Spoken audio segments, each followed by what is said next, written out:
Shalom Bapak Ibu Saudara terkasih, salam sejahtera bagi kita sekalian. Untuk memulai renungan pada hari ini, mari kita bersatu dalam doa. Bapa di surga, terima kasih untuk waktu yang masih Tuhan berikan pada kami. Sesaat kami akan mendengarkan firman Tuhan, berkuasalah atas hati dan pikiran kami. Dalam nama Yesus Kristus kami berdoa, amin. Ayat Alkitab yang menjadi renungan untuk kita pada hari ini diambil dari Lukas 1 ayat 68. Terpujilah Tuhan Allah Israel, sebab Ia melawat umat-Nya dan membawa kelepasan baginya. Saudara terkasih, renungan kita hari ini merupakan nyanyian yang digunakan oleh Zakaria memuji Allah untuk karya keselamatan yang akan dikerjakan oleh Mesias sendiri. Yesus Kristus datang menggenapi janji Allah. Ia melawat dan membawa kelepasan bagi manusia. Melawat artinya ia datang kepada manusia, ia bersama dengan manusia itu sendiri.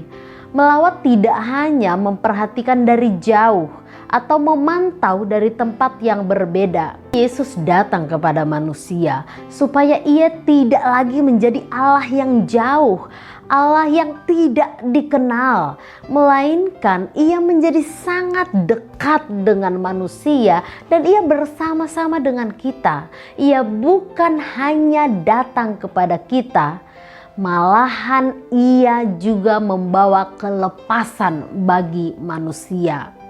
Kadangkala kita datang mengunjungi sahabat kita yang sedang bersedih atau sakit, tetapi kita tidak dapat mau melakukan sesuatu hal apapun yang mengubah keadaannya.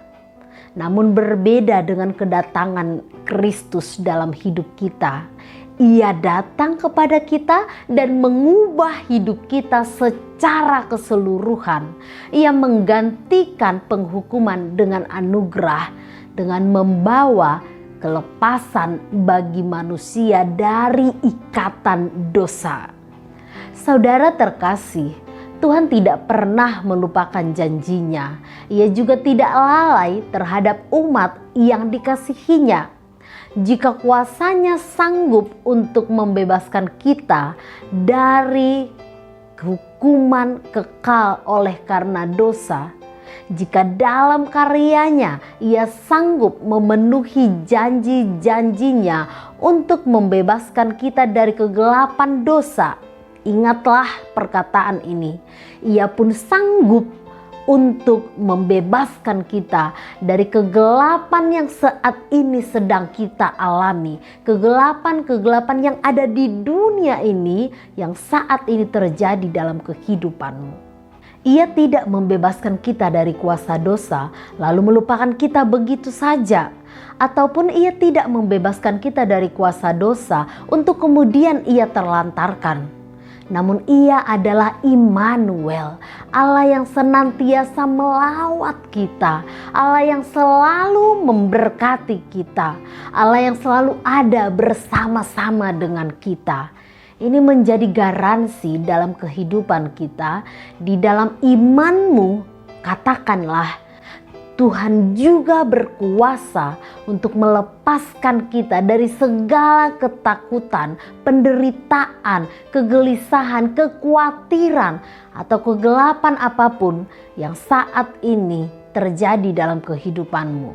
Jangan pernah meragukan Allah dengan penyertaannya.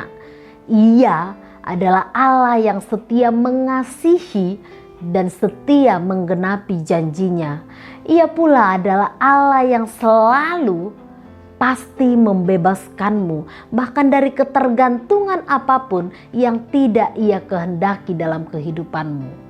Terimalah Yesus Sang Mesias itu di dalam hidupmu dan pujilah Dia, karena hanya Dialah yang sanggup mengubah hidupmu. Amin, kita berdoa. Terima kasih ya Allah untuk firman-Mu. Biarlah kami mengimani karya pembebasan-Mu dalam hidup kami. Bukan hanya dari kegelapan dosa, tetapi dari setiap kegelapan apapun yang saat ini terjadi dalam hidup kami. Engkau sungguh sanggup untuk membebaskan kami. Di dalam nama anak-Mu Yesus Kristus kami berdoa. Amin. Demikian renungan untuk kita pada hari ini. Selamat beraktivitas. Tuhan memberkati. Shalom.